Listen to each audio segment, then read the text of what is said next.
Thank you. I'm going back to my line of questioning in relation to the underpayments, if that assists getting people to the table. And in the interim, I just wanted to put one question on notice that we discussed earlier in relation to reports that are publicly available and they're publishing on the website. If I could have on notice details around the KPIs and processes as to those, along with my question earlier, are reports that are publicly available all published on the website, and when exceptions are made not to publish or to delay publication of available reports. If I could have that on notice, and if possible today during the day, if that's available.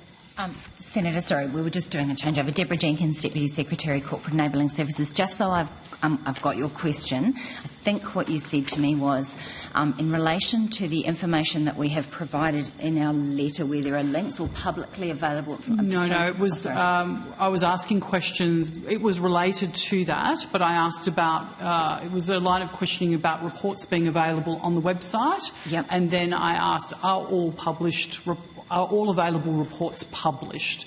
And the answer was that we weren't sure. So if I could have the answer to that on notice today, if possible. And what is the process when a report becomes available? What's the process to actually having that published? Okay. Deputy Chair, so because this has become that's a very broad question. It depends a little on the question and the reference points we've given you. And so the reason for my hesitance about being equivocal with such a broad question is that we've referenced a number of data sources that are regularly published, and that's what we've referenced you to in our response to your letter. The question you just asked then was a little bit broader because it went to any reports, and so because it depends, I'm not sure we can get back to you on that today because... Well, if you can give... So let's get back to the stuff that's in the letter today, and the other stuff can be at a later date. It's just because in the letter you provided us today, when you go to those links, it just says go to the DUA homepage. So that's not really of any assistance to me and the work that we're doing here today. And frankly, I don't think that I should have to wade through that. So as an example, in answer to question 3, the link provided directly hyperlinks to the main department page. We can't access the information that you're purporting by going to the main page. So I don't want to use up the time here going through the minutiae of that, but I would like to get an understanding of that. Okay, and if we could have the correct links today for the questions in that letter, please. Okay, Senator, we're happy to do that. I mean, I'm looking at that link, and if that's the case, then we can... It is the case. Yeah. It is the case. So that's I wouldn't be asking in relation otherwise. to the organisation chart, and so it... Oh, sorry, the list of members of boards, and so that is something that... So we're relying on what we provide to the Senate under Senate Order 415 for that one, again, because that's quality assured, checked information up to date at the point that it is tabled. I've just used that as an example. I would suggest that you check the entire response and note that the links aren't appropriate. Yeah, look, I apologise if that's the case, and it's not just question Senator. 3. Sometimes the way that you're right, we should be able to provide that to you. And what I will do with respect to that one is I'll ask our people to provide you with that document today. Please. Because that is fair enough. With links that actually take us to the information, not to the homepage. Yeah. Thank you. I would very much appreciate that. Going back to the questions around the underpayments, I was given given both figures, both in relation to the old Department of Education overtime and the flex debits. Could you tell me if there is interest payable to affected staff and the quantum of that interest? Yes, Senator. I would firstly just like to correct some evidence from earlier. I incorrectly gave you the number of employees that had a flex debit deduction. I think I previously told you 15. It's actually 19. Okay. The 15 relates to the previous Department of Employment, Education, Skills and Employment underpayment. Thank you. So you asked about interest payable on the underpayment of overtime entitlements. Yes, the department, we have a calculated interest or applied interest to compensate those employees for the time that has elapsed since they were entitled to that overtime at a rate of 7.85%, and I can give you the amount of that, which is $2,766.62. Thank you. Has the department conducted any further audits this year into whether departmental staff have been underpaid or overpaid post that date of the 28th of February, where we're told that there were, that there was the belief that these issues had now been dealt with and captured? I believe that was just in relation to flex debits, but just whether there's been any further audit. I'd say it's an ongoing process that we're continuing to review our systems, policies and practices. In terms of a specific audit conducted through our internal audit program, we have those scheduled on an annual basis, and the next internal audit for our payroll assurance is, I believe, scheduled to commence before the end of the 2025 calendar year. Mm-hmm. For further details on timing of that, I may need to defer to a colleague. Chief Internal Auditor. Yeah, to our Chief Internal Auditor. Okay, and we can just provide that on notice if that's okay. Sure. Thank you. So thinking about that answer, given there is additional time under the enterprise agreement, so this is a once-a-year audit. How often does the department reconcile payroll against entitlements to confirm compliance? Is that just within that annual audit, or is it done more often than that? So do payroll, is there a payroll process that's got an ongoing compliance check, or is it just the annual audit? Yeah, I would say that there is a whole range of internal controls that support our payroll processes. There are a range of those that are conducted and implemented on our behalf by the Service Delivery Office through the way that they conduct our payroll processing. They have their own audit and assurance program that they regularly conduct and to support risk management and performance monitoring and reporting of the services they provide. In addition to that, we do have our own kind of internal controls on top of that. That can include, for example, before every pay run, doing what's called an exceptions report, where our team will actually review any exceptions in the pay runs where there might be a significant difference from what an employee received the previous pay. That triggers a review and a look into that employee's records and the reason for that variance in their pay for that pay run. But that wouldn't capture if someone was being incorrectly paid ongoing, because then their pays would be consistently incorrect. Is that right? Potentially. Yeah. There are a whole range of other activities that the team do, though, and of course we always will look into anything that an employee raises with us if they have any questions or concerns about their pay. And then I would say there are a whole range of other controls that are built into just the way that the system is configured and the way that delegations are in place to approve certain decisions, and that goes for both within the department and also with the Service Delivery Office to provide that processing service on our behalf. Thank you.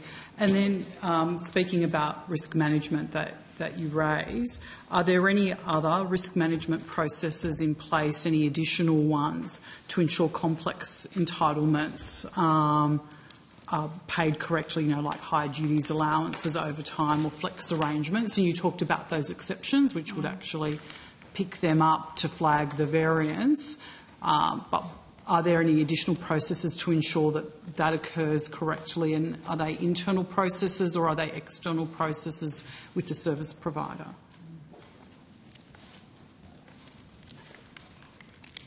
I think to give you, we do have a risk plan for the department and its payroll services. Yeah. So there is a whole range of things. I don't have that with me to be able to speak confidently on all of the details of the risks and internal controls that are captured within that. Is it okay to provide that on notice if appropriate? Sure. Yep.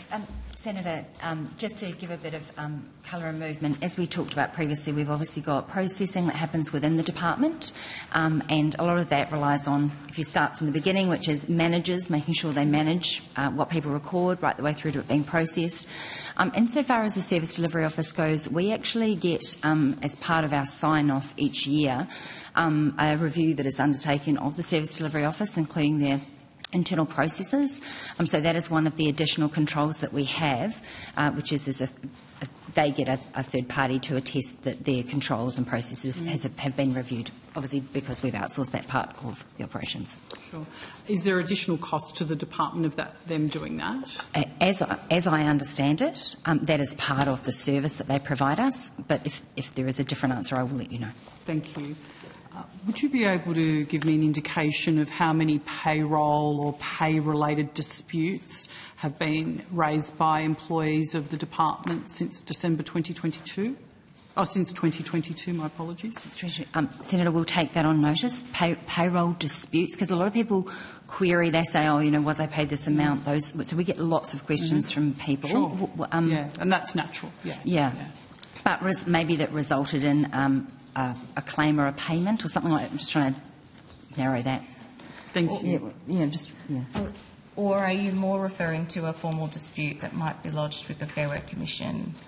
Not necessarily lodged with the Commission. There could still be a dispute internally, so both would be useful. So we'll take that on notice. Yeah, thank you. And then in addition to that, then how many general workplace disputes or complaints have been made about the department since 2022?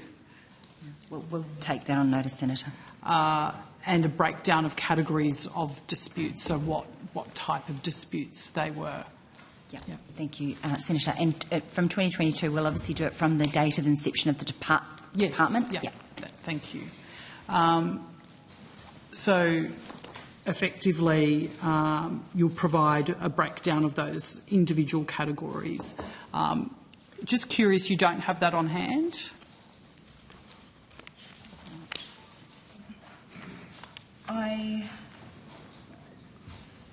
Not of all complaints or disputes, no. Are you able to table that document there that you're referencing of what information you actually do have? That might be useful and assist us in asking further questions. Sure. Thank you, Taff. Excellent. Okay.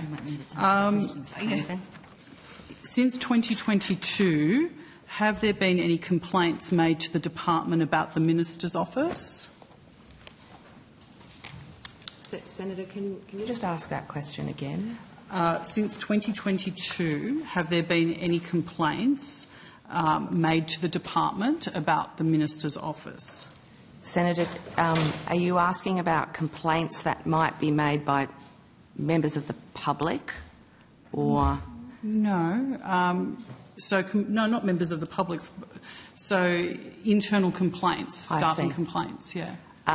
Senator, I think we'd need to take that on notice and just take a look at it. It's a long period of time. And none come to mind, but it's something that we'd need to carefully check to make sure we're able to give you an accurate answer within the scope of your question. Sure. I'm just curious as to, I thought you would have an awareness of the number of complaints more broadly, not to this specific question, but more broadly. So is it just that the breakdowns that are an issue in being provided today, or...? Senator, I'm not sure, and I mean, depending on how you frame a query, that it's something we keep in a database. Yeah. So that when it comes to our program data, for example, there's a large amount of data that we keep in systems and databases. With the sort of question that you're asking, any matter that was raised would be dealt with appropriately, of course, by staff, but it's not the kind of thing that would go through a system. It's not the sort of thing that would be recorded in a spreadsheet or a database, I think, by and large, which is not to say there wouldn't be records, but I think that it's not the sort of thing that's systematised in the way a program data might be, and so it's not something that is easy for us to confidently talk to at the table. There is no one that has organisational oversight of reporting or, from a risk management perspective, looking at staffing complaints within the department. There are no ongoing regular reports or discussions around that. Senator, it depends on what the complaints are about. So, for example, if there were internal complaints from our staff about one of our staff, the nature of the systems that deal with that would, I think, within human resources be managed in a very central way. I would say that the ministers that I have worked with have always made very clear to me that if there are any concerns about conduct or behaviour by anyone on a minister's staff, that the expectation is they would be escalated to a minister and or a chief of staff very promptly, and that our people would raise any concerns they had very quickly up the hierarchy, and so it's not something that has been very common. I'm sort of struggling to think of any examples, but if we did have them, I'd obviously want to consider the sensitivity around them, and they're certainly not recorded in a central sort of place the way that some of the other things, the other sorts of complaints might be. So would thank you. Would a departmental liaison officer have that kind of data? Like, I'm just confused as to, effectively we're saying that the Department of Workplace Relations doesn't actually have information about complaints made by its own staff. That, Senator, to me, is a little bit... I don't think that was quite my evidence. You were asking a very particular question about complaints about a particular source, and no, that was the second question. The prior question was broader than that. Well, I thought the first question related to complaints in the department about the minister's office. That was the secondary question. So I initially asked questions around since 2020. How many workplace disputes or complaints have been made about the department since 2022? That was the question I asked. Yes, that's right. And as Ms. I'm just after a number. Yes, I'm not after the specifics of each one. Different obligations require us to keep different sorts of data. So if it's a public interest disclosure, that might fall within the scope of what you've talked about. There are systems around that. If it's a code of conduct, or if it's a serious matter around harassment, for example, or bullying, again, that would come through human resources. But the breadth of there's not one place, and so I'm simply asking. Yeah. I know it comes from many different places and many different avenues that people have to lodge a complaint. I'm just wondering if there is a place where that all comes together, where we can go in, the last 12 months there were 523 complaints, of which X number, were deemed to be, required to be investigated or something like that. I just want to get a sense of that. I'm not after details. I'm just trying to understand if you have that number.